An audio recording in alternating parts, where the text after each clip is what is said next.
Hello everyone, आप सभी का स्वागत है पंचामृत पीवाईक्यू सीरीज में। एसएससी से संबंधित कोई भी एग्ज़ाम की तैयारी कर रहे हैं और जीके जीएस में समस्या है तो यह सीरीज काफ़ी ज़्यादा आपके लिए हेल्पफुल रहेगा। ये हमारा लेक्चर नंबर 4 है। 3 लेक्चर आपका ऑलरेडी हो चुका है और इसी का आपका टेस्ट होता है सिलेक्शन गुरु एसएससी पर 25 क्वेश्चन का, तो उस टेस्ट को भी आप पार्टिसिपेट कर सकते हैं। अच्छा, कुछ बच्चा का नाम क्या था कि अभी बिहार एसएससी वगैरह जो चल रहा है उस पर फोकस करते तो ज़्यादा बेहतर होता हम लोग के लिए। एसएससी का एग्ज़ाम का डेट जो है अभी थोड़ा सा आगे पीछे हो गया है, मतलब अभी कब आएगा पता नहीं है। तो उनका का नाम था कि बीएसएससी पर फोकस करते सर तो ज़्यादा बेहतर रहता, ठीक ना। तो इसके ऊपर हम विचार कर रहे हैं। हालांकि ये सीरीज बंद नहीं होगा, हो सकता है कि सप्ताह में फिलहाल के लिए जब तक एग्ज़ाम का डेट अनाउंस ना हो, एक दिन हो जाए, लेकिन आपको चलते रहेगा, है ना। और बाकी बिहार एसएससी पे हम फोकस करने वाले हैं, जल्दी ही आगे बढ़ते हैं। भारतीय संविधान की प्रस्तावना के प्रारंभिक शब्द के संविधान के लिए भारतीय संविधान की प्रस्तावना के प्रारंभिक शब्द, यहाँ खाली जगह है, कहाँ के संविधान से लिया गया ये बोलता है। देखिए क्या हमारा प्रस्तावना है। जो पहला जो पेज होता है संविधान का, उसी को बोलते हैं प्रस्तावना है, प्रियम्बल कहा जाता है। इसी को संविधान का परिचय पत्र भी कहा जाता है। एक आपका विद्वान थे जिनका नाम था एन पालकीवाला। क्या नाम था? एन पालकीवाला। बोलेगा किसने कहा था कि प्रस्तावना संविधान का परिचय पत्र है? तो इन्होंने ही कहा था, ठीक है। और देखिए यह जो शुरू होता है हम भारत के लोग से, we the people of India. तो यह जो है आपका प्रस्तावना जो लिया गया है कि शुरू होता है कि we the people of India, ये कहाँ से लिया गया? तो सर्वप्रथम we the people of India या हम भारत के लोग जो लिया गया है, ये डाला गया था आपको अमेरिका के संविधान में। कहाँ के? अमेरिका के संविधान में आपको डाला गया था। जैसे समझिएगा प्रस्तावना बनने का हमारे यहाँ प्रक्रिया क्या था कि 13 दिसंबर आपको 1946 को लाया गया था आपको जवाहरलाल नेहरू द्वारा एक उद्देश्य प्रस्ताव लाया गया था। वही आपको 22 जनवरी आपको पारित हुआ था 1947 में, और यही बाद में क्या बनता है? आपको प्रस्तावना बनता है। लेकिन प्रस्तावना किस देश से देश पूछेगा तो देश क्या हो जाएगा? अमेरिका हो जाएगा। यह हमारा we the people of India शुरू कहाँ से होता है? अमेरिका से होता है। लेकिन इसका लिखने का लैंग्वेज पूछेगा, तो लैंग्वेज कहाँ से लिया गया? ऑस्ट्रेलिया से। भाषा कहाँ से लिया गया प्रस्तावना का? ऑस्ट्रेलिया से लिया गया। कोई दिक्कत नहीं, एच लिखल है। अब देखिए भारतीय संविधान का प्रस्तावना, इसके बारे में चर्चा करेंगे, लेकिन कुछ और बता देते हैं। देखिए पहले समझिएगा, पहले जानते हैं प्रस्तावना संविधान का अंग है कि नहीं। तो सर्वप्रथम एक केस गया था बेरूवाड़ी। क्या? बेरूवाड़ी, ये पूछता है। बेरूवाड़ी केस गया था आपको 1960 में। इसमें बोला गया कि संविधान का ये भाग नहीं है, संविधान का भाग नहीं है। जब संविधान का भाग नहीं है तो संशोधन नहीं किया जा सकता है प्रस्तावना में। लेकिन एक चीज़ इसमें महत्वपूर्ण चीज़ कहा गया था कि प्रस्तावना क्या है? संविधान निर्माताओं का मस्तिष्क बताता है। संविधान निर्माताओं के मस्तिष्क को बताता है। पूछिएगा किस केस के तहत बताया गया था कि आप उस प्रस्तावना जो है संविधान निर्माताओं के मस्तिष्क के बारे में बताता है कि उनके दिमाग में क्या चल रहा था। तो आपको बेरूवाड़ी केस में बताया गया था, ठीक है। अब बाद में क्या आता है कि 1973 में एक केस आता है, इसको बोलते हैं केशवानंद भारती केस। केशवानंद भारती केस ये बहुत ही महत्वपूर्ण है, भारती केस। इस केस के तहत बोला गया एक कंसेप्ट आया बेसिक स्ट्रक्चर। ये बहुत बार पूछा जाता है, बेसिक स्ट्रक्चर सिद्धांत किस केस से आया? इसी को बोलते हैं संविधान का मूल संरचना का सिद्धांत या मूल ढांचा का सिद्धांत। ये कौन केस है? आपको केशवानंद भारती केस से आपको आया है, ठीक है। देखिए यहाँ पर बोला गया कि प्रस्तावना जो है संविधान के आपको भाग है, पहला चीज़ भाग है। और चूँकि भाग है तो इसमें संशोधन भी किया जा सकता है, इसमें आपको संशोधन भी किया जा सकता है। मतलब वर्तमान परिस्थिति ये है कि प्रस्तावना संविधान का भाग है और इसमें संशोधन भी किया जा सकता है, ठीक है। अब बात होता है कि क्या संशोधन प्रस्तावना में किया गया है? हाँ, किया गया है। एक बार संशोधन किया गया है। कब किया गया है? 42वें संविधान संशोधन 1976 में किया गया है। 42वें संविधान संशोधन 1976 में किया गया है। इसमें इंदिरा गांधी की सरकार था, ठीक ना। और यहाँ पर 3 नए शब्दों का समावेश किया गया। और देखिए 42वां संविधान संशोधन के तहत भारतीय संविधान में बहुत चीज़ को शामिल किया गया है। इसीलिए 42वां संविधान संशोधन को आपको मिनी संविधान भी कहा जाता है। इसे क्या कहा जाता है? आपको मिनी संविधान कहा जाता है। तो इसी संविधान संशोधन के तहत क्या किया गया? 3 शब्द को जोड़ा गया। और वो शब्द क्या था? एक तो क्या था? समाजवादी। क्या था आपको? समाजवादी था। इसी को बोलते हैं सेकुलर। क्या बोलते हैं? आपको सेकुलर बोलते हैं।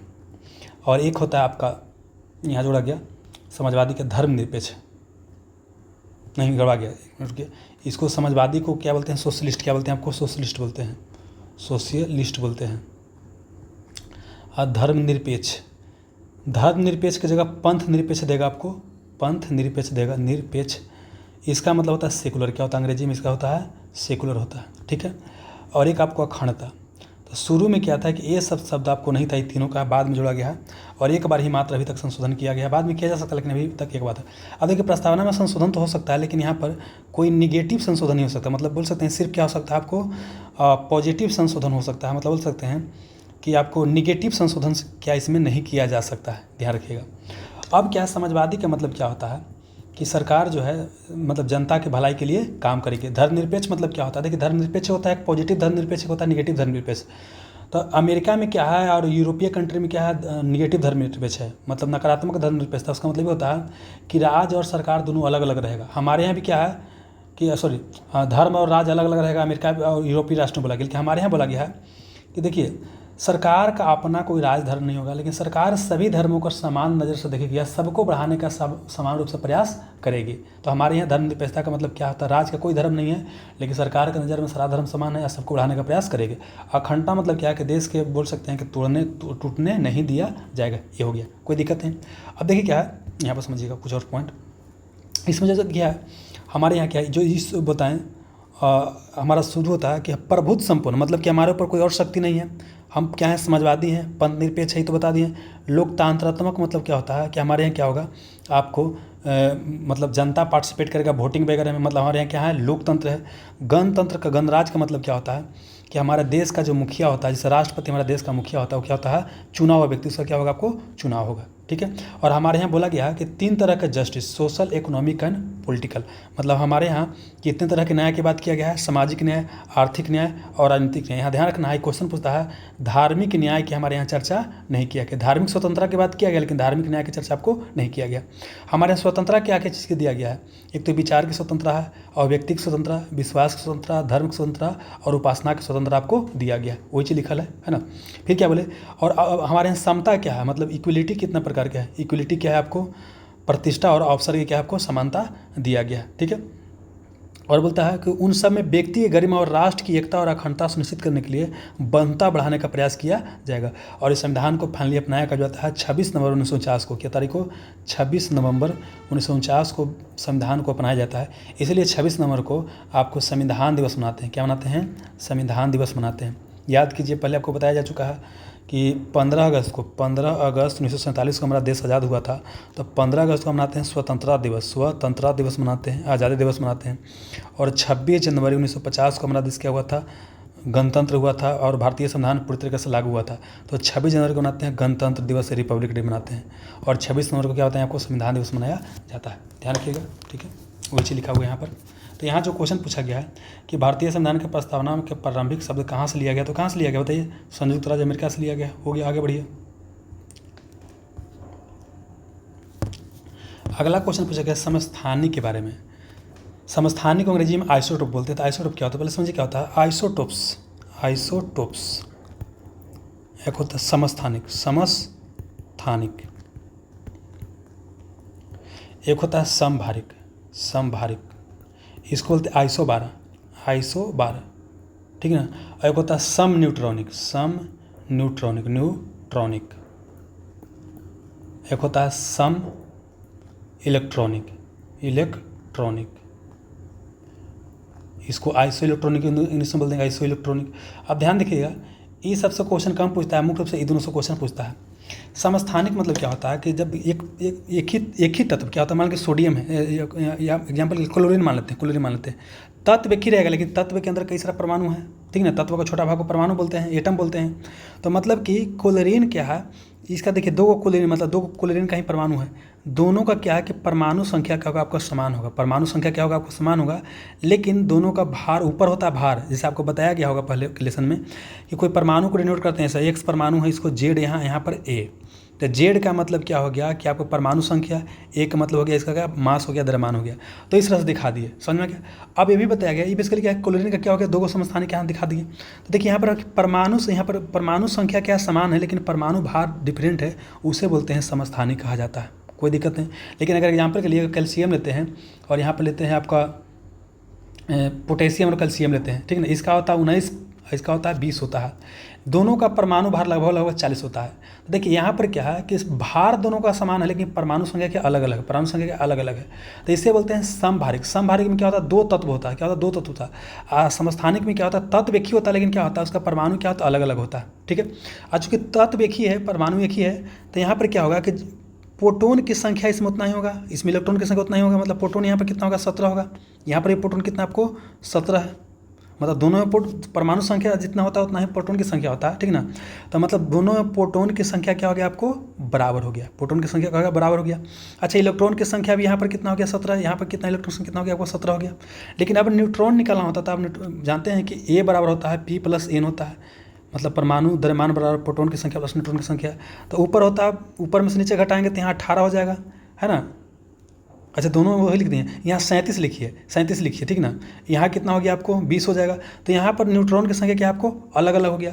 मतलब यहाँ पर हमने क्या देखा कि जो समस्थानिक हुआ, तो समस्थानिक में क्या दिखाई दिया कि प्रोटॉन की संख्या समान है, इलेक्ट्रॉन की संख्या समान है, लेकिन न्यूट्रॉन की संख्या यहाँ 18 है और यहाँ न्यूट्रॉन की संख्या कितना आपको है, 20 है। मतलब और प्लस क्या देखिए कि परमाणु संख्या, मतलब क्या बोले आपको, परमाणु संख्या भी दोनों में क्या समान है, लेकिन यहाँ परमाणु भार दोनों में अलग है। परमाणु भार क्या आपको है, अलग अलग हो गया, क्योंकि इसका परमाणु भार 35 कितना का आपको 37 हो गया। तो इसका मतलब ये हो गया समस्थानिक के अंदर क्या क्या समान हुआ। समस्थान हो गया, परमाणु संख्या हो गया, प्रोटॉन की संख्या, इलेक्ट्रॉन की संख्या, है ना। अलग कुछ हुआ, न्यूट्रॉन की संख्या और परमाणु भार हो गया। अब देखिए क्या होता है, कोई भी तत्व का जो आपका केमिकल प्रॉपर्टी होता है, एक होता है केमिकल प्रॉपर्टी, केमिकल प्रॉपर्टी होता है, केमिकल प्रॉपर्टी, इसी को बोलते हैं रासायनिक गुण, रासायनिक गुण बोलते हैं। तो रासायनिक गुण डिपेंड करता है उनमें इलेक्ट्रॉन की संख्या पर। अगर इलेक्ट्रॉन समान है तो केमिकल प्रॉपर्टी समान होगा। तो बोलिए यहाँ पर भी इलेक्ट्रॉन समान, यहाँ पर भी इलेक्ट्रॉन समान, मतलब यहाँ पर ये हो गया कि समस्थानिक का केमिकल प्रॉपर्टी क्या होता है, आपको सेम होता है, समान होता है। ठीक ना, लेकिन एक होता है फिजिकल प्रॉपर्टी। फिजिकल प्रॉपर्टी कितना भार है, कितना क्या है, तो देखिए भार दोनों का अलग अलग हो गया। तो फिजिकल प्रॉपर्टी क्या होता है, आपको अलग अलग क्या होता है, अलग अलग होता है। यही क्वेश्चन आपको क्या है, पूछा गया है। क्वेश्चन देखिए क्या पूछा गया है कि समस्थानिक में आइसोटोप्स में क्या होता है, समान भौतिक गुण नहीं, समान भौतिक गुण नहीं पाया जाता है, भिन्न रासायनिक गुण नहीं, उल्टी दे दिएगा। यहाँ पर क्या होता है कि भौतिक गुण भिन्न होता है, लेकिन रासायनिक गुण क्या होता है, आपको समान होता है। तो यहाँ 2 और क्या हो गया, 3 आपको सही है। तो कहाँ दिया गया है, 3 में दिया गया, 2 और 3 हो जाएगा, आपको सही हो जाएगा। एक क्या हो गया, आपको समस्थानिक का बात हो गया। अब जानते हैं कुछ आपका एग्जाम में क्वेश्चन पूछता है, उसको देख लेते हैं। एक पूछता है हाइड्रोजन के बारे में, पूछता है कि आपको यूरेनियम के बारे में पूछता है, कोबाल्ट के बारे में, और पूछने के लिए तो कुछ ही पूछ सकता है, लेकिन इतनी ज़्यादा पूछा था। देखिए हाइड्रोजन हो गया, और हाइड्रोजन के अंदर क्या होता है, 3 समस्थानिक होता है। एक को बोलते हैं हाइड्रोजन, हाइड्रोजन, हाइड्रोजन, 3 समस्थानिक हो गया।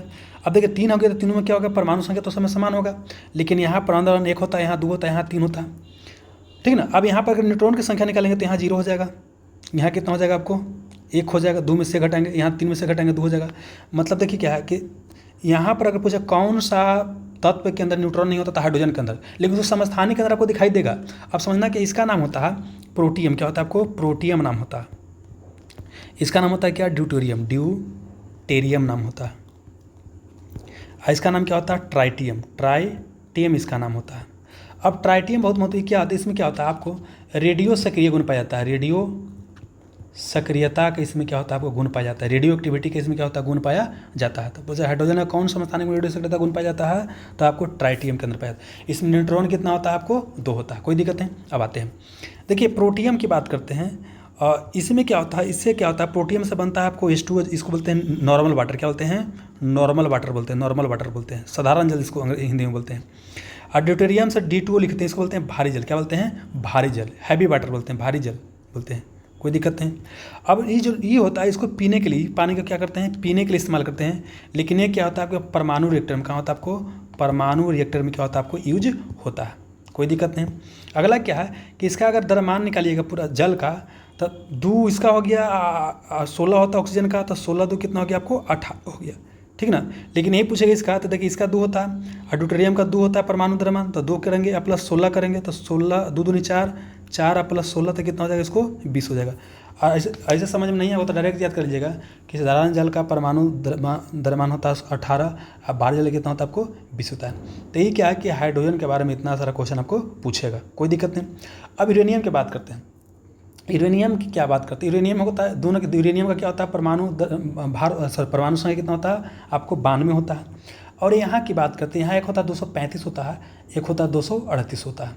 तो क्वेश्चन पूछेगा प्राकृतिक में ज़्यादा कौन पाया जाता है, 35 वाला कि 38 वाला, तो जिसका ज़्यादा वो ज़्यादा हो पाया जाएगा। तो ये क्या होता है आपको ज़्यादा पाया जाता है, ज़्यादा पाया जाता है।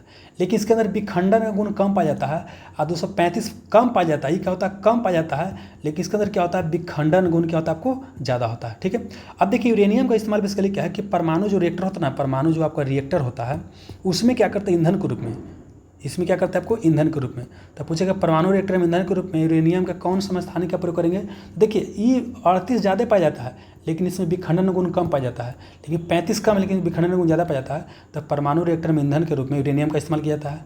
यूरेनियम में कौन सा आपका बोल सकते समस्थानिक का यूरेनियम 235 का इस्तेमाल किया जाता है। ये एकदम आपको क्लियर रहना चाहिए। ठीक है, अब क्या कई बार इसका क्या पूछता है आपको, इसका आपको न्यूट्रॉन की संख्या पूछता है। तो यहाँ 235 में से क्या करेंगे 92 घटा देंगे तो कितना हो जाएगा 3, 5 में से 2 गया 3, यहाँ बच गया 13 में से 4 गया 9, 143 हो जाएगा। यहाँ घटेगा तो कितना हो जाएगा 238, 92, 6, 13 में से 9 गया 4, 146। तो ये पूछेगा दोनों में क्या होता है, तो इसमें 143 न्यूट्रॉन होता है, इसमें 146 होता है। तो ये आपको यूरेनियम वाला याद करना था। ठीक है, ऐसा देखिए और भी चीज़ का ईंधन के रूप में इस्तेमाल कर सकते हैं। प्लूटोनियम का इस्तेमाल करते हैं, थोरियम का भी इस्तेमाल कर सकते हैं। अब भारत में यहाँ पर थोरियम केरला में पाया जाता है। थोरियम आपको मोनाजाइट क्या बोलते हैं, मोनाजाइट नामक बालू से प्राप्त होता है। ठीक है, केरला में बहुत ज़्यादा पाया जाता है, इसका भी इस्तेमाल किया जा सकता है। अब पूरे दुनिया में सबसे अधिक थोरियम कहाँ होता है आपको, हमारे यहाँ पाया भारत में पाया जाता है। हालांकि हमारे यूरेनियम की बहुत ही कम पाया जाता है। ठीक है ना, एक आपको झारखंड में है जादूगुड़ा, कि आपको जादूगुड़ा का खाना वहाँ पर क्या यूरेनियम के लिए क्या आपको प्रसिद्ध है, क्वेश्चन पूछा जाता है। ठीक है, कोबाल्ट 60 समस्थानिक जो होता है इसका इस्तेमाल क्या होता है कैंसर जैसे बीमारी में करते हैं, कैंसर से क्या करते हैं बीमारी में इसको करते हैं। ठीक ना, तो ये इतना याद करना था। ऐसे समस्थानिक से और भी क्वेश्चन पूछा जा सकता है, लेकिन जो मोटा मोटे पूछता है वो हमको बताने का प्रयास कर रहे हैं। ठीक है, तो यहाँ पर यही है, ये तो हमारा क्वेश्चन बन गया है। अब चलिए 3 नंबर में चलते हैं। जिन शैलेंद्र राजाओं का भारतीय शासकों के साथ नज़दीकी संपर्क था वे निम्नलिखित में से किस धर्म के अनुयायी थे। तो पहले तो समझना पड़ेगा कि शैलेंद्र राजा कौन थे, किन भारतीय शासकों से उनका संबंध था और वो भारतीय शासक कौन धर्म को मानते थे। तो यहाँ पर देखिए क्या है, पहले समझिए ई है शैलेंद्र वंश, ई आपको भारत हो गया। ये जो आपको इधर आज के समय इंडोनेशिया मलेशिया ये सब दिखाई देता है ना, इसको बाबू क्या है कि आपको बोलते थे, अब दक्षिण पूर्व एशिया वर्तमान में इसको बोलते हैं। तो इस पर क्या था आपको शैलेंद्र वंश का क्या था, आपको शैलेंद्र वंश का क्या था आपको शासन चल रहा था। इस पर आपको शैलेंद्र वंश का शासन चल रहा था। अच्छा, शैलेंद्र वंश कई बार बोलते हैं कि आपको श्री विजय साम्राज्य क्या बोलते हैं, श्री विजय साम्राज्य का शासन चल रहा था। ठीक ना, और ये सब शैलेंद्र वंश के शासक जो थे यह कौन आपको बौद्ध धर्म को मानते थे। बौद्ध धर्म का शुरुआत इंडिया से हुआ था, पूरे आपको नॉर्थ मतलब साउथ ईस्ट में फैल गया था, इसके अलावा चाइना तक पहुंच गया था। तो ये हो गया बौद्ध धर्म को मानते थे। अच्छा, इसी में एक शासक क्या था, उसका नाम क्या था, बालदेव पुत्र था। ठीक ना, बालदेव पुत्र बेसिकली का इसका नाम क्या था, एक जानिए शैलेंद्र वंश का शासक इस समय भारत में यहाँ पर ये एरिया में बंगाल के एरिया में, बंगाल को पहले क्या करते थे, गौड़ करते थे। तो गौड़ या बंगाल पर पहले क्या था, यहाँ पर उस समय पाल वंश का शासन चल रहा था, पाल वंश का। और इन दोनों के साथ बहुत ही दोस्ताना व्यवहार था, मतलब मित्रतापूर्वक क्या था आपका व्यवहार था। और उसमें पाल वंश का एक शासक था, उसका पाल वंश के शासक का नाम था आपका देवपाल। क्या नाम था आपको, देवपाल। हालांकि पाल वंश के बारे में पूरा भी बता देंगे, लेकिन यहाँ पर समझिए कहानी वाला। तो बालदेव पुत्र का क्या देवपाल के पास अपना दूत भेजा। दूत भेजने के बाद इसका का नाम क्या था कि हमको जो है आपको नालंदा में क्या आपको नालंदा में एक बौद्ध विहार बनाने की अनुमति दीजिए। तो इसको अनुमति दिया गया, प्लस इसको 5 गांव दान दिया गया। ये बोला था कि हमको अनुमति दीजिए, आप प्लस उसका खर्चा चलाने के लिए 5 गांव दान दीजिए। तो क्वेश्चन पूछेगा कि आपको पूछेगा कि दक्षिण पूर्व एशिया या शैलेंद्र वंश का वह कौन शासक था जो भारतीय शासक देवपाल से नालंदा में 5 गांव दान दे करके एक बौद्ध विहार बनाने की अनुमति मांगा था। तो कौन था, बालदेव पुत्र था। ये भी बौद्ध धर्म, ये भी बौद्ध धर्म मानता था, कोई दिक्कत नहीं। तभी क्वेश्चन बन जाएगा ये वाला कि शैलेंद्र राजाओं का भारतीय शासकों के साथ नज़दीकी संपर्क था, बिल्कुल सही बात है। जो निम्नलिखित में किस धर्म को मानते थे, तो बौद्ध धर्म को मानते थे। यहाँ तक तो कोई दिक्कत नहीं हुआ होगा। लेकिन अब हम क्या करते हैं, आपको पाल वंश समझा देते हैं। देखिए एक क्या आपको पाल एम्पायर जो अपना पीक पता था ये था। अब देखिए पाल वंश में क्या ना, एक तो आपको पढ़ना है गोपाल, क्या पढ़ना है आपको, गोपाल के बारे में पढ़ना है। एक पढ़ना है आपको धर्मपाल, धर्मपाल के बारे में पढ़ना है। और एक आपको पढ़ना है धर्मपाल के बाद क्या हो गया आपको, देवपाल। क्या हो गया, धर्मपाल के बाद क्या हो गया आपको, देवपाल हो गया। धर्मपाल के बाद क्या हो गया आपको, देवपाल। और देवपाल के अलावा जानते एक और पढ़ लीजिएगा, एक क्वेश्चन पूछता है महिपाल। क्या आपको, महिपाल से आपको क्वेश्चन पूछता है।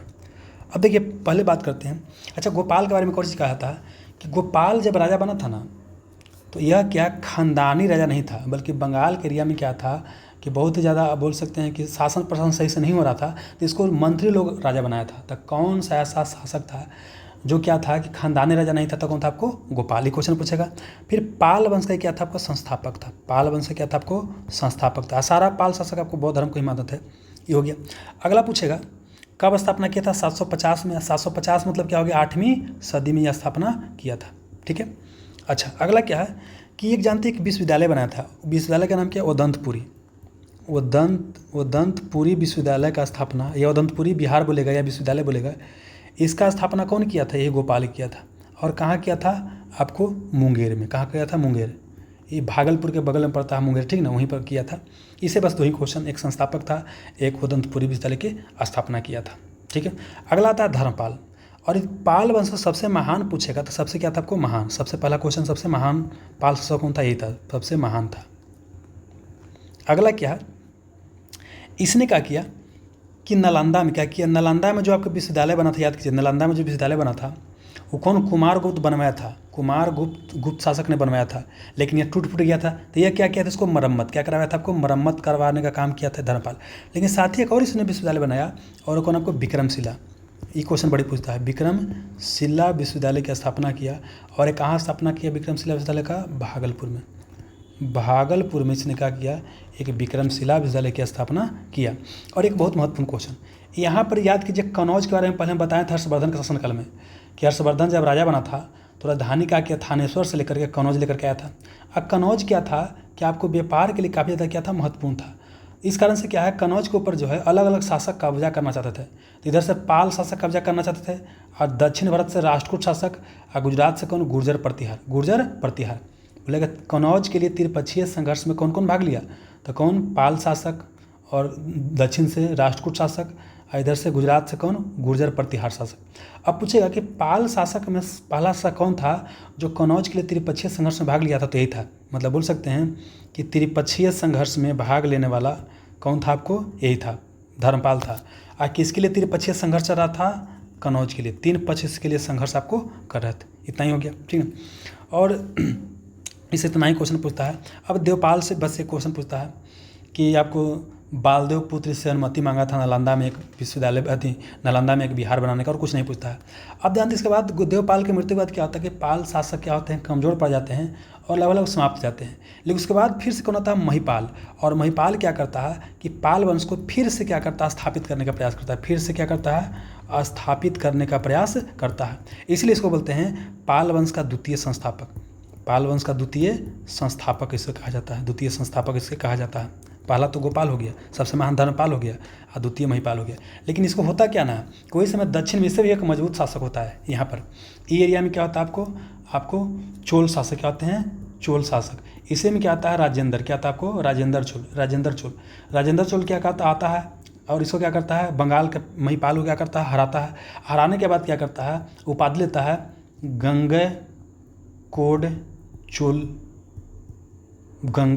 गंगैकोंड चोल उपाधि लेता है, मतलब गंगा का चोल विजेता।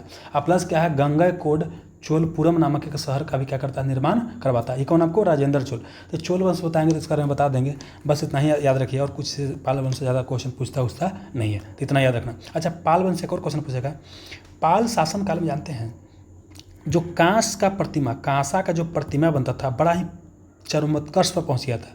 कांस प्रतिमा क्या था, बहुत ही निपुण बनाते थे। ऐसे में था धीमन पाल और विठलपाल, धीमन पाल और कौन आपको, विठलपाल। बोलेगा धीमन पाल और विठलपाल कौन था, कांस मूर्ति विशेषज्ञ था, कोई दिक्कत नहीं। हालांकि एक हमारे यहाँ सबसे जो महत्वपूर्ण कांस प्रतिमा होता है वो क्या होता है, नटराज का। क्या होता है आपको, नटराज का होता है, ठीक ना। लेकिन यह कौन बनाया आपको, नटराज कांस प्रतिमा चोल बनाया है। लेकिन यहाँ पूछेगा कि पाल वंश में, पाल शासक के दौरान कांस प्रतिमा बनाने विशेषज्ञ कौन था, धीमन पाल, विठलपाल था। हमारे यहाँ 2 शासन में कांस प्रतिमा बहुत ही उत्कृष्ट स्तर पहुँच गया था, एक आपका चोल शासन में, एक आपको पाल शासन में। बस इतना याद रखना था, ठीक ना। अब आगे बढ़िए। निम्नलिखित में से कौन सा कथन निजीकरण के बारे में सही नहीं है। देखिए क्या हुआ कि हमारा क्या था, आपका देश था, हमारा क्या था आपको पहले समझाते सब होता क्या है। ये बेसिकली टॉपिक है हमारा एलपीजी रिफॉर्म से क्वेश्चन पूछा गया। समझिए कहानी क्या हुआ कि ये भारत था, यहाँ यूरोप था, इंग्लैंड यहाँ से आया, भारत पर क्या किया, कब्जा कर लिया। 1947 में यहाँ से क्या हो गया, चला गया, ठीक ना। लेकिन हमने क्या किया उसके बाद, क्या किया, अपना दरवाज़ा विदेशियों के लिए बंद कर दिया। हमने क्या किया, क्लोज इकोनॉमी। क्लोज इकोनॉमी मतलब क्या है कि ना आयात होगा ना निर्यात होगा, सामान ना बाहर जाएगा ना सामान बाहर से आएगा। हालांकि पूरी तरह से क्लोज इकोनॉमी नहीं बोलेंगे, लेकिन लगभग हमने क्या किया, क्लोज इकोनॉमी का नीति अपनाया, क्योंकि हमको डर था कि बाहर से कोई फिर आएगा हमारे ऊपर क्या करेगा, कब्जा कर लेगा, ठीक है। तो हमने क्लोज नीति अपनाया। लेकिन हमारे यहाँ क्या होगा कि सरकारी मैंने सब चीज़ क्या है कि सरकार सरकार सरकार सारा चीज़ सरकार देखने का काम कर रहा था। इस कारण से क्या हो गया, ये कोई इनोवेशन वगैरह नहीं हो रहा था। आज सरकारी चीज़ में जानते हैं करप्शन वगैरह बड़ी होता है। लाइसेंस राज चल रहा था, मतलब ये कोई चीज़ का लाइसेंस लेना है तो अब वो क्या है कि जूता चप्पल घिस जाएगा। तो ये सब समस्या के कारण क्या हुआ कि हमारे यहाँ 1900 बोल सकते हैं कि 80 से 90 के दशक में क्या हुआ कि हमारे यहाँ आर्थिक स्थिति में क्या हो गया, आपको चरमरा गया। सरकार के पास आ गया बैलेंस ऑफ पेमेंट क्राइसिस आ गया। अब बैलेंस ऑफ पेमेंट क्राइसिस आ गया, सरकार के पास पैसा नहीं, आमदनी अठन्नी खर्चा रुपया है, ठीक ना। तब क्या हुआ कि हमको कर्ज लेना है, अब कर्ज कोई दे नहीं रहा है। तब क्या हुआ कि देखिए लास्ट समय में कर्ज देता है IMF देता है। इसको बोलते हैं, ये बहुत महत्वपूर्ण है, international monetary fund. International monetary fund इसको बोलते हैं। इसी को बोलते हैं अंतर्राष्ट्रीय मुद्रा कोष कहा जाता है। तो इसको बोलते हैं लेंडर ऑफ लास्ट रिसोर्ट। हमारे यहाँ RBI को बोलते हैं बैंकों के लिए लेंडर ऑफ लास्ट रिसोर्ट या अंतिम घड़ी का बैंक। इसको बोलते हैं देश के लिए अंतिम घड़ी का बैंक। अगर कोई आपको नहीं पैसा दे रहा है तो यही देगा, लेकिन ये फ्री में नहीं देगा, बहुत क्या करेगा, आपको कंडीशन के साथ आपको देगा, कोई दिक्कत नहीं। तो प्लस मुझे IMF की बात करते हैं, समझा देते हैं। पूछे कि बैलेंस ऑफ पेमेंट क्राइसिस में मदद कौन करता है, IMF करता है। और IMF एक वर्ल्ड बैंक, एक बोले वर्ल्ड बैंक, ठीक ना। ये दोनों क्या एक साथी संगठन बना है ना, ब्रूडन वुड्स से, क्या आपको ब्रेटन गलती लिखा गया, ब्रेटन वुड्स सम्मेलन हुआ था 1944 में, वो दोनों से ही बना है ना। 1944 सम्मेलन से दोनों संगठन आया था, इसीलिए बोलते हैं ब्रेडन वुड्स का ट्विंस या ब्रेडन वुड्स का जुड़वा बहन बोलते हैं, कि इसको IMF वर्ल्ड बैंक को बोलते हैं। अब देखिए IMF क्या बनता है, यह शॉर्ट टर्म के लिए लोन देता है। कब देता है शॉर्ट टर्म के लिए लोन, जब किसी देश के पास क्या आ गया, बैलेंस ऑफ पेमेंट क्राइसिस आ गया। अब अगला चीज़ क्या है, ये सिर्फ क्या करता है, आपको मेंबर कंट्री क्या करता है, आपको मेंबर कंट्री को लोन देता है। अच्छा, इसके पास पैसा कहाँ से आता है, तो इसको जो मेंबर स्टेट होता है ना, मेंबर स्टेट, उसी द्वारा क्या होता है, इसका वित्त पोषण किया जाता है। क्वेश्चन पूछा गया है कि IMF का वित्त पोषण किसके द्वारा होता है, मेंबर स्टेट द्वारा ही किया जाता है, कोई दिक्कत नहीं। अब इसी के सुझाव अच्छा कौन से पूछता है, रिजर्व ट्रेंच, क्या बोलता है, रिजर्व ट्रेंच, UPSC में क्वेश्चन पूछा गया है, रिजर्व ट्रेंच पूछता है। एक पूछता है STR, स्पेशल ड्राइंग राइट, ये दोनों शब्द का संबंध किससे है, तो ये संबंध किससे आपको इसी से है। एक पूछता है ग्रीन बॉक्स बोलेगा या बोलेगा एम्बर बॉक्स बोलेगा, या तो बोलेगा आपको green box, amber box, yellow box, ऐसा कोई बॉक्स करके पूछेगा नहीं। सब्सिडी किस संबंध है, तो ये क्या आपको WTO है, वर्ल्ड ट्रेड ऑर्गेनाइजेशन, विश्व व्यापार संगठन से है। लेकिन यहाँ हम रिजर्व ट्रेंच और स्पेशल ड्राइंग राइट की बात करते हैं, IMF संबंध है। इसी के जवाब हमारे यहाँ क्या लाएगा, IMF लाएगा, LPG लाया गया, ठीक है ना। अब LPG को समझा देते हैं, बहुत महत्वपूर्ण है। LPG रिफॉर्म, इसी को बोलते हैं न्यू इकोनॉमिक पॉलिसी, नई आर्थिक नीति बोलते हैं, या न्यू इकोनॉमिक पॉलिसी कहा जाता है। इसमें L का मतलब होता है लिबरलाइजेशन। इसका अर्थ से पूछता है कि लिबरलाइजेशन का मतलब क्या होता है, P से होता है प्राइवेटाइजेशन होता है। इसको Z या S दोनों से लिख सकते हैं। G का मतलब ग्लोबलाइजेशन होता है। अब आगे समझिएगा, लिबरलाइजेशन को बोलते हैं उदारीकरण बोलते हैं। अब प्राइवेटाइजेशन को बोलते हैं निजीकरण बोलते हैं। ग्लोबलाइजेशन को बोलते हैं वैश्वीकरण बोलते हैं। ये के तारीख लगा हुआ आपको 24 जुलाई 1991 को ही लाया गया था। अब पूछेगा उस समय वित्त मंत्री कौन थे, तो उसमें वित्त मंत्री थे आपको मनमोहन सिंह। कौन थे आपको, मनमोहन सिंह थे। अब पूछेगा उस समय प्रधानमंत्री कौन थे, प्रधानमंत्री पूछेगा तो प्रधानमंत्री कौन थे आपको, PV नरसिम्हा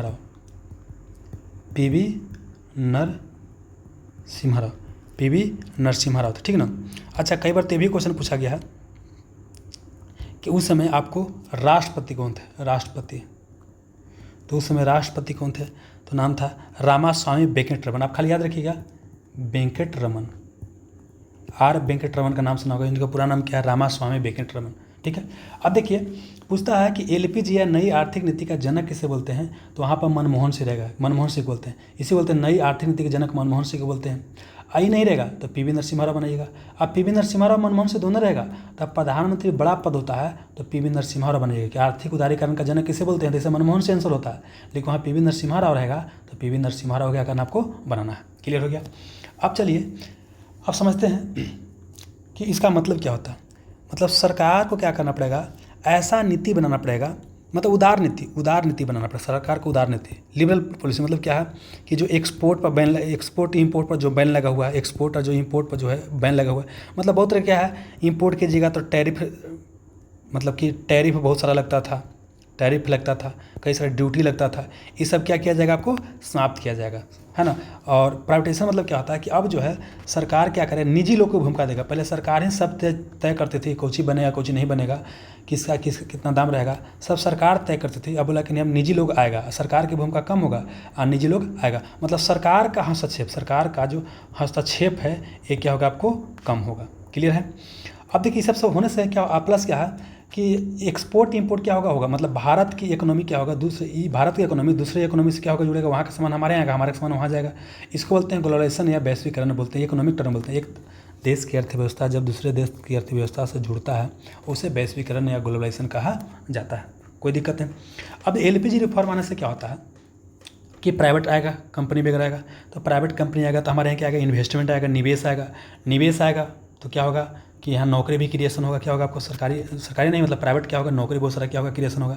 अब प्लस प्राइवेट के पास क्या होता है, इफिशियंसी काफ़ी अधिक होता है। क्या होता है, इफिशियंसी जो होता है काफ़ी अधिक होता है, मतलब क्षमता इसके पास क्या होता है, काफ़ी अधिक होता है। सरकारी काम में देखिए कैसे होता है ना, एक ही चीज़ फालतू की टाइम लगता रहता है। वही प्राइवेट में क्या होता है, कम ही पैसा में क्या होता है, बेहतर काम निकलवाया जा सकता है, तो इफिशियंसी से क्या होता है, अधिक होता है। एक क्या था आपको, एलपीजी रिफॉर्म था। और इसके बाद हमारा देश बोल सकते हैं अच्छा खासा हम बोल सकते हैं कि प्रगति किया है। तो यही क्वेश्चन पूछा गया है। देखिए यहाँ पर कि निम्नलिखित निजीकरण के बारे में क्या सही। आइए, ये आर्थिक दक्षता को बढ़ावा देता है, इट प्रमोट्स इकोनॉमिक एफिशिएंसी। हाँ भाई, निजीकरण होगा तो निजीकरण चाहता है क्या है कि कम से कम पैसा डाल करके हम मैक्सिमम से मैक्सिमम काम करा ले, तो एफिशिएंसी बढ़ता है। ये नौकरशाही कैसे है वो कम करता है, नौकरशाही या ब्यूरोक्रेसी का होता है। आप देखिए इसके बारे में समझा देते हैं, ये क्वेश्चन पूछा जा चुका है। ब्यूरोक्रेसी मतलब क्या होता है, इसको नौकरशाही क्या होता है कि देखिए समझिए क्या होता है कि आपका विधायिका हो गया, विधायिका संसद हो गया, विधायिका कोई विधि बना दिया तो उसको लागू कौन करेगा, और ब्यूरोक्रेसी। बेसिकली बोल सकते हैं कि देखते हैं आईएएस होता है, आईपीएस होता है, ये सब क्या होता है, ब्यूरोक्रेसी का अंग होता है। तो ब्यूरोक्रेसी ये कई सारा काम करता है, लेकिन मेन काम क्या है कि सरकार की नीति को जनता के लिए लागू करना ब्यूरोक्रेसी का काम है। ये क्वेश्चन यूपीएससी 2020 में पूछा गया है कि ब्यूरोक्रेसी का काम क्या होता है, सरकार की नीति को जनता के लिए लागू करना। ये हो गया, समझेंगे। तो अब क्या है कि पहले क्या है कि बाबू साहब नहीं देखते कि जब सरकारी नौकरी हो गया वो कितना बड़ा अफसर बन जाता था, उसके बाद क्या है कि कोई काम ही नहीं करता था। अब बहुत तरह के क्या है कि मतलब बोल सकते हैं काम करवाना है ना तो आपका हालत पंक्चर हो जाएगा, करप्शन है, रेट टेपीज में बहुत तरह की चीज़ें। तो ये नौकरशाही बढ़ रहा है, नहीं ये पहले नौकरशाही बहुत अधिक था, लेकिन जब एलपीजी रिफॉर्म आया तो नौकरशाही क्या किया गया, कम किया गया। मतलब सरकार के हस्तक्षेप और सरकारी अधिकारियों का हस्तक्षेप कम किया गया। मतलब यहाँ पूछा गया कि नौकरशाही के हस्तक्षेप को सीमित करता है निजीकरण, सही बात है। यह बाजार की विफलता की ओर जाता है, नहीं। समान तौर पर क्या होता है कि निजीकरण जहाँ जहाँ होता है देखा जाता है कि बाजार क्या होता है, सफल होता है, विफल नहीं होता है। तो ये आंसर नहीं होगा। तो पहले 3 काटिए, ये आंसर नहीं होगा, तो ये आंसर नहीं होगा, ये आंसर आपको नहीं होगा, ये आंसर आपको नहीं होगा। तब बच गया कौन, आपको 1 और 2, तो 1 और 2 क्या हो जाएगा, आपको आंसर हो जाएगा। क्लियर है। आप आगे बढ़िए।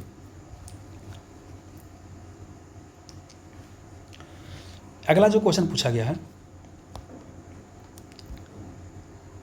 कि जब खदान क्षेत्र के आसपास प्रेरित प्रतिबल के कारण बड़े पैमाने पर चट्टान माइंस फेस में विस्फोटक रूप से उड़ती है जिससे भूकंपीय तरंग उत्पन्न होती है, तो ये किस प्रकार का भूकंप आता है। देखिए समझाते हैं क्या है। ये बोलता है क्या ना कि अर्थ के बारे में समझा देंगे, लेकिन पहले क्वेश्चन को समझ लेते हैं। बोलता है कि कोई खदान है, कोई क्या है, माइंस है, कोई क्या आपको माइंस है। अब बोलता है इसमें क्या है कि प्रेरित क्या होता है कि प्रतिबल के कारण क्या होता है, इसमें चट्टान में क्या होता है, आपको विस्फोट क्या होता है, आपको विस्फोट होता है। तो यहाँ पर कौन सा भूकंपीय तरंग उत्पन्न होगा, तो समझना क्या है। अगर कोई क्या है खान है या माइंस है, अगर वहाँ पर क्या है कि नेचुरल कारण से मतलब मानव मेड नहीं, नेचुरल कारण से अगर क्या है कि भूकंप आ जाता है ना, अचानक से क्या हो गया, माइंस धंस गया अचानक से कुछ भी हो गया, नेचुरल कारण से, कोई मानव जनित कारण नहीं है, तो उसे बोलते हैं कि आपको कोलैप्स अर्थ, क्या बोलते हैं आपको, सॉरी हाँ उसे क्या बोलते हैं आपको, कोलैप्स अर्थक्वेक बोलते हैं, मतलब निपात भूकंप उसे कहा जाता है। लेकिन यह कारण अगर क्या है कि मैन मेड है, मैन मेड मतलब यहाँ पर क्या है, कोई चीज़ विस्फोट करा रहे हैं, क्या कर रहे हैं हम, कोई चीज़ क्या कर रहे हैं, विस्फोट कर रहे हैं, बम लगा दे रहे हैं, बारूद लगा दे रहे हैं और उसके बाद माइंस को उड़ा रहे हैं, ठीक ना, तो वहाँ पर जो भूकंप होगा उसे बोलते हैं विस्फोटक भूकंप। क्या बोलते हैं, विस्फोटक भूकंप बोलते हैं। तो यहाँ देखिए एक शब्द इस्तेमाल किया, विस्फोटक शब्द का इस्तेमाल किया गया है, तो आंसर क्या होगा, ए होगा। हालांकि जहाँ जहाँ क्वेश्चन ये पूछा गया है सब जगह आंसर क्या देता है, आपको कोलैप्स अर्थक्वेक को देता है, लेकिन ये क्यों नहीं होगा बता देते हैं, क्योंकि यह क्या है कि नेचुरल कारण से अगर भूकंप होगा ना तो उसे बोलते हैं कोलैप्स अर्थक्वेक बोलते हैं। लेकिन अगर क्या है कि मानव जनित, यहाँ पर बोलता है प्रेरित प्रतिबल है ना, प्लस विस्फोट शब्द का इस्तेमाल किया है, तो उसके अनुसार क्या है, आंसर क्या होना चाहिए आपको, ऑप्शन नंबर 1 होना चाहिए, हमारा आंसर है विस्फोटक भूकंप होना चाहिए। ठीक है, अगला चीज़ बोलते हैं ज्वालामुखी भूकंप। ज्वालामुखी कारण जो विस्फोट होता है उसे ज्वालामुखी भूकंप बोलते हैं। और भूकंप का मेन कारण क्या होता है, टेक्टोनिक प्लेट। बोला जाता है कि पृथ्वी कई सारा प्लेट से बना हुआ है, वही प्लेट आपस में टकराता है, ठीक ना, तो फॉल्ट क्रिएट होता है और उसके बाद क्या होता है, आपको भूकंप आता है। हालांकि इसका आंसर, हमारा आंसर क्या होगा, 1 होगा। ठीक है, चलिए सभी जगह बुक में आपको दिया गया, डी दिया गया, लेकिन ये नहीं आंसर होगा, आपको यही होगा। आ गई अब भूकंप के बारे में बताते हैं। देखिए भूकंप समझ सर्वप्रथम आपको याद होगा कि आपको बताया गया, ये क्या है, पृथ्वी है, ये सेंटर हो गया, और यहाँ पर बताया कि सेंटर हो गया, यहाँ पर क्या होता है आपको कोर, क्या होता है आपको कोर होता है, उसके बाद क्या होता है मेंटल होता है, मेंटल के बाद क्या होता है आपको क्रस्ट, क्या होता है क्रस्ट होता है। यहाँ तक आपको बताया जा चुका है पहले। अब देखिए क्या है कि भूकंप का उद्गम कहाँ से होता है, तो ई वाला हिस्सा से, कहाँ, ई वाला हिस्सा से होता है। और उस लेयर को पूछेगा कि उस लेयर को क्या बोलते हैं, भूकंप जिस लेयर में आता है उस लेयर को क्या बोलते हैं, तो उसे बोलते हैं आपको लिथोस्फीयर। क्या बोलते हैं, लिथोस्फीयर। और ये समान तौर पे क्या होता है कि ऊपर से आप 200 किलोमीटर के आसपास जाएगा ना तो यहाँ से उद्गम होता है। लेकिन यही पूछेगा, अगर आपको पूछेगा ज्वालामुखी, क्या पूछेगा आपको, ज्वालामुखी। तो ज्वालामुखी का जो उद्गम होता है वो होता है स्थेनोस्फीयर में। कहाँ होता है, स्थेनोस्फीयर में, स्थेनोस्फीयर में होता है, ठीक है ना। और इसको बोलते हैं दुर्बल तापमंडल। क्या बोलते हैं, दुर्बल तापमंडल में होता है। लेकिन भूकंप पूछ रहा था क्या होगा, लिथोस्फीयर हो जाएगा। ठीक है, अब अगला चलिए क्या होता है कि जब भूकंप उद्गम होता है तो यहाँ जहाँ से उद्गम होता है, जहाँ से आता है उसे फोकस बोलते हैं, या इसी को बोलते हैं हाइपो सेंटर। हाइपो सेंटर कहा जाता है, कोई दिक्कत नहीं। लेकिन आप समझिए कि भूकंप हो गया, अभी आगे बढ़ेगा, तरंग के रूप में आगे बढ़ेगा, तो जहाँ तहाँ क्या होगा, फॉल्ट क्रिएट होगा, दरार क्रिएट होगा, ठीक ना। तो फॉल्ट के कारण क्या होगा, आपको इधर उधर घिसकेगा। और देखिए जहाँ पर सर्वप्रथम अनुभव किया जाता है पृथ्वी पर, जिस सतह पर सर्वप्रथम भूकंप का अनुभव किया जाता है उस एपी सेंटर या उसे अधिकेंद्र, उसे क्या बोलते हैं, अधिकेंद्र कहा जाता है। ये क्वेश्चन पूछेगा कि जहाँ का भूकंप का उद्गम होता है उसे क्या कहते हैं, तो उसे क्या बोलते हैं आपको, इसे बोलते हैं उद्गम केंद्र। हिंदी बोलते हैं उद्गम केंद्र बोलते हैं, उसको अंग्रेजी में फोकस बोलते हैं, हाइपर सेंटर बोलते हैं। अब भूकंप का अनुभव सर्वप्रथम जहाँ पृथ्वी की सतह पर गया था उसे एपी सेंटर कहा जाता है। ये क्वेश्चन आपको पूछेगा। क्लियर हो गया। अब क्या है कि भूकंप जब उद्गम होता है तो भूकंप आने के, अच्छा भूकंप हो सकता है किसे, भूकंप कई कारण से हो सकता है। भूकंप आने का एक तो कारण क्या हो सकता है, मेन कारण पूछा भूकंप का क्या है, प्लेट टेक्टोनिक। आपको प्लेट टेक्टोनिक कहा जाता है। ये क्या है कि आपको कई सारा क्या है, पृथ्वी प्लेट से बना हुआ है, वही आपस में क्या हो रहा है, टकरा रहा है, तो उसी कारण क्या हो रहा है, आपको भूकंप आता है। ठीक है, ज्वालामुखी निकलेगा, अगर वोल्केनो निकलेगा, केनो निकलेगा, ज्वालामुखी निकलेगा, तो उससे भी क्या होता है, आपका भूकंप आ सकता है। कई बार क्या होता है कि लैंडस्लाइड आता है, लैंडस्लाइड आता है, उससे भी आ सकता है। ठीक है ना, ये सब क्या है, नेचुरल कारण है। लेकिन भाई आप मानव मेड भी हो सकता है, जैसे बहुत बड़ा बांध का निर्माण कर दिए हैं तो उसके कारण क्या प्लेट उधर हो सकता है ना। कई जगह खनन कर रहे हैं, खनिज निकाल रहे हैं, परमाणु परीक्षण कर रहे हैं, तो उस सब कारण से क्या भूकंप आ सकता है। ठीक है, लेकिन सबसे ज़्यादा मान्य कारण कौन है, तो कौन है, प्लेट टेक्टोनिक हो गया, कोई दिक्कत नहीं। अब क्वेश्चन पूछेगा कि भूकंप जब आता है तो कौन सी गैस की मात्रा बढ़ जाता है वायुमंडल में, तो रेडॉन गैस की मात्रा। और रेडॉन गैस कहाँ से निकलता है, मिट्टी से निकलता है। भूकंप आने के पहले रेडॉन गैस की मात्रा क्या होता है, आपको निकल जाता है। अगला चीज़ क्या है कि जो भूकंप आपका होता है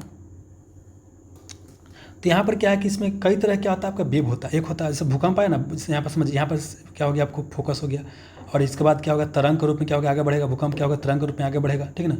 ऊपर में क्या हो, एपी सेंटर हो जाएगा। तो ये तरंग जो होता है ये 2 तरह का होता है, मतलब भूकंपीय जो तरंग होता है, ये तरंग क्या होता है, 2 तरह के। एक बोलते हैं बॉडी वेव बोलते हैं, है ना, एक बोलते हैं सरफेस वेव, सरफेस वेव कहा जाता है। अच्छा बॉडी वेव फिर क्या होता है, 2 प्रकार के, एक होता है पी, एक होता है एस, एक होता है एल होता है। ठीक है, अब देखिए पी को प्राइमरी वेव बोलते हैं, सेकेंडरी वेव, और क्या होता है आपको सरफेस वेव, एल को बोलते हैं सरफेस बोलते हैं। अब प्राइमरी वेव क्या होता है, सबसे क्या होता है, तेज होता है, सबसे क्या होता है, आपको तेज होता है। और सबसे स्लो कौन होता है आपको? सरफेस। ये क्या होता है? सबसे स्लो होता है, ठीक है। ये क्या होता है आपको? बीच बीचवा में होता है।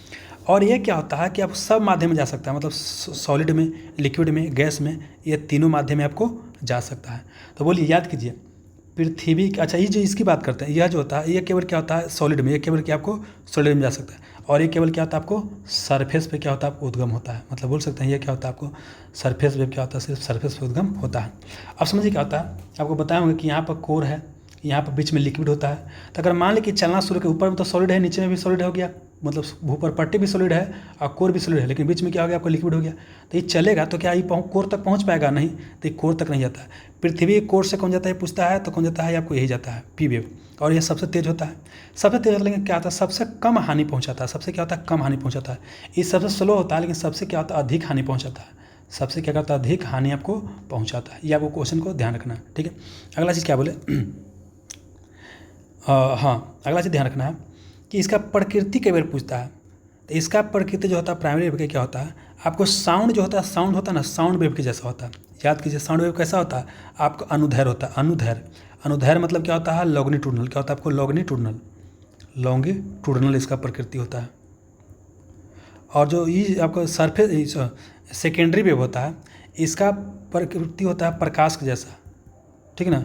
और यह क्या होता है आपको? अनुप्रस्थ, अनुप्रस्थ, अनुप्रस्थ होता है। अच्छा, अनुप्रस्थ को आप और क्या बोल सकते हैं? इसको बोलते हैं ट्रांसवर्स। क्या बोल सकते हैं? ट्रांसवर्स बोल सकते हैं। देखिए, सब क्वेश्चन पूछा गया दोस्त, आपको याद करना ही पड़ेगा, ठीक है ना। ये सब आपको याद करना ही पड़ेगा। सब क्वेश्चन क्या करता है आपको? पूछता है, ठीक है। अच्छा, आप देखिए पूछेगा कि सर्वप्रथम कौन उद्गम होता है? सर्वप्रथम प्राइमरी होता है, फिर सेकेंडरी, फिर क्या होता है? सबसे पीछे आपको ये आता है, सरफेस जो आता है। लेकिन क्या होता है? सबसे आपको खतरनाक होता है। ये भी क्वेश्चन आपको ध्यान रखना है, ठीक है। अच्छा, भूकंप के अध्ययन को बोलेगा क्या? स्टडी ऑफ अर्थ के बोलेगा। स्टडी ऑफ अर्थ के क्या क्या बोलते हैं? सिस्मोलॉजी। क्या बोलते हैं? सिस्मोलॉजी कहा जाता है, सिस्मोलॉजी कहा जाता है। अब देखिए, कौन ग्राफ से मापते हैं? तो सिस्मोग्राफ, सिस्मोग्राफ से मापते हैं भूकंप को। हालांकि और भी कई तरह का स्केल होता है, उसको बोलते हैं रिएक्टर स्केल, रिएक्टर स्केल बोलते हैं। फिर बोलते हैं मर्केली स्केल। क्या बोलते हैं आपको? मर्केली स्केल बोलते हैं। ये सब क्या भूकंप मापने वाला चीज़ है, ठीक है। और इसके अलावा अब क्वेश्चन ये भी पूछ सकता है कि विश्व में सबसे अधिक भूकंप कहाँ आता है? तो जो प्रशांत महासागर के आसपास है, प्रशांत महासागर के आसपास है ना महासागर, इसी को बोलते हैं Pacific ring of fire, Pacific ring of fire. देखिए, होता क्या ना कि पैसिफिक रिंग ऑफ फायर इसलिए बोलते हैं क्योंकि यहाँ पर क्या होता है? आग हमेशा ज्वालामुखी निकलता है काफ़ी ज़्यादा, इस कारण जो आग मतलब निकलते रहता है, इसलिए इसको अग्निवलय बोलते हैं, अग्निवलय। तो अग्निवलय कौन महासागर में? प्रशांत महासागर में पाया जाता है। और इसी के आसपास वाला क्षेत्र, तो वहाँ पर भूकंप भी काफ़ी ज़्यादा था, ज्वालामुखी भूकंप भी। और देश पूछेगा तो जो जापान देश है, वहाँ पर क्या है कि सबसे अधिक क्या होता है आपको? होता है, ठीक है। अच्छा, एक और क्वेश्चन पूछेगा कि यहाँ क्वेश्चन पूछेगा, रुकिए दोस्त थोड़ा सा, एक मिनट करने चले गया। हाँ, देखिए, भारत की बात करते हैं। भारत अगर मैं बनाइएगा तो यहाँ पर क्या है? हिमालय का इलाका है। तो हिमालय का इलाका क्या है? यहाँ पर इधर से क्या है? यूरेशियन प्लेट, इधर से क्या है? Indian plate. दोनों के आपस में टकरार है, इस कारण से क्या होता है? यहाँ पर बोल सकते हैं कि भूकंप काफ़ी ज़्यादा था। हिमालयी राज्य के आसपास क्या होता है? काफ़ी ज़्यादा भूकंप आता है, ठीक है। उत्तराखंड हो गया, आपका बिहार हो गया, इस सब एरिया में क्या होता है? काफ़ी ज़्यादा भूकंप आपको आता है। अब प्लस क्या है, ध्यान रखिएगा कि ये क्या है कि आपको भूकंप, ये हमारा अभी ज़मीन क्या है? निर्माण हो रहा है, नवीन भूमि है, जबकि पुरानी इधर दक्षिण भारत में क्या आपको? पुराना भूमि है। तो यहाँ पर भूकंप बहुत भी कम आता है, लेकिन बांध उनका निर्माण करने के कारण यहाँ पर ये भूकंप आना आपको शुरू हो गया। अच्छा, एक क्वेश्चन पूछता है कि गुजरात है ना, तो गुजरात में भूकंप आया था आपको 2001 में, बहुत महत्वपूर्ण है क्वेश्चन पूछा गया। ये आपके यहाँ का जगह है कच्छ, क्या आपको? कच्छ बोलता है गुजरात के कच्छ में भूकंप भयंकर कब आया था? 2001 में आया था। और एक क्वेश्चन, जो नेपाल के एरिया है ना, नेपाल में 2015 में भारी भूकंप आया था। नेपाल में कहाँ? 2015 में। कच्छ में कब? 2001 में आया था। भारत में पूछेगा भूकंप ज़्यादा कहाँ था? तो भारत में देखिए, एक तो क्या बोले कि आपको इधर पूर्वोत्तर जो है, पूर्वोत्तर राज्य, यहाँ पर काफ़ी ज़्यादा भूकंप आ जाएगा, ठीक है ना। हिमालयी राज्य की बात करते हैं, हिमालयी राज्य की बात करते हैं, यहाँ भूकंप आएगा। अब प्लस कुछ गुजरात के एरिया में क्या आता है? भूकंप आता है, ठीक है ना। और कहा जा रहा कि आने वाला 100 साल में क्या होता है? हर बार क्या होता है कि प्लेट आपस में टकरा रहा है, एनर्जी रिलीज करता है, ठीक है ना। तो कभी न कभी इधर रिलीज करेगा, और चाहे तो इंडिया में, चाहे तो आपका जापान में, चाहे तो चाइना में क्या है? भयंकर भूकंप आने वाला है। अब देखिए जापान और चाइना की बात करते हैं, वो लोग क्या है काफ़ी ज़्यादा प्रिपेयर होते हैं, लेकिन हमारे यहाँ क्या उस तरह से प्रिपरेशन आपको देखने को नहीं मिलेगा, ठीक है। और एक और चीज़ बताते हैं, जो नेचुरल डाइजेस्टर होता है ना, रुकिए बाबू यहाँ पर लिख देते हैं, यहीं पर लिखते हैं कि जो नेचुरल डाइजेस्टर होता है, नेचुरल डाइजेस्टर होता है, ये बेसिकली है, इसको हिंदी में बोलते हैं प्राकृतिक आपदा। तो प्राकृतिक आपदा की बात करते हैं, ऐसा आपदा जो अचानक से हो जाए, जान माल की भारी क्षति, इसको प्राकृतिक आपदा बोलते हैं। तो इसको बचाने के लिए और इस दौरान क्या करना चाहिए, 2 सम्मेलन किया गया, 1994 में, एक आपको 2015 में किया गया है। 1994 में किया याकोहामा में सम्मेलन किया गया है, 2015 में किया गया सेंडाई में। कहाँ किया गया आपको, सेंडाई में क्या किया गया, सम्मेलन किया गया है। और ये जो योकोहामा सम्मेलन या सेंडाई फ्रेमवर्क पूछेगा तो डाइजेस्टर मैनेजमेंट से है। योकोहामा सेंडाई दोनों जगह कहाँ पूछता है, तो कहाँ आपको है, जापान में दोनों आपको जगह पड़ता है, ठीक है। भारत में प्रायद्वीपीय भारत में क्या होता है, भूकंप आपको बोल सकते हैं कि बहुत ही कम आता है। ये हो गया। अपना जानते हैं एक और क्या होता है, एक होता है आपको सुनामी। क्या होता है आपको, सुनामी। जब देखिए समुद्र में क्या होता है, भूकंपीय तरंगे मतलब उद्गम होता है, तो उसे क्या बोलते हैं, सुनामी। और सुनामी कौन भाषा के शब्द, क्वेश्चन पूछा गया है, तो सुनामी क्या है आपको, जापानी भाषा के शब्द क्वेश्चन आपको पूछा जा सकता है, ठीक ना। तो इतना आप याद कर लीजिएगा तब वो लिखा है ज़्यादा बेहतर रहेगा, ठीक ना। तो यहाँ तक ही आज के लेसन में इतना ही था। आप बताइएगा किस तरह का आपको लेसन लगा। और बेसिकली क्या है कि आपका जो डिमांड है कि बिहार एसएससी वगैरह की सोचिए, तो हम इसके ऊपर विचार करते हैं और जल्दी हम सूचना आपको देंगे, ठीक है। धन्यवाद।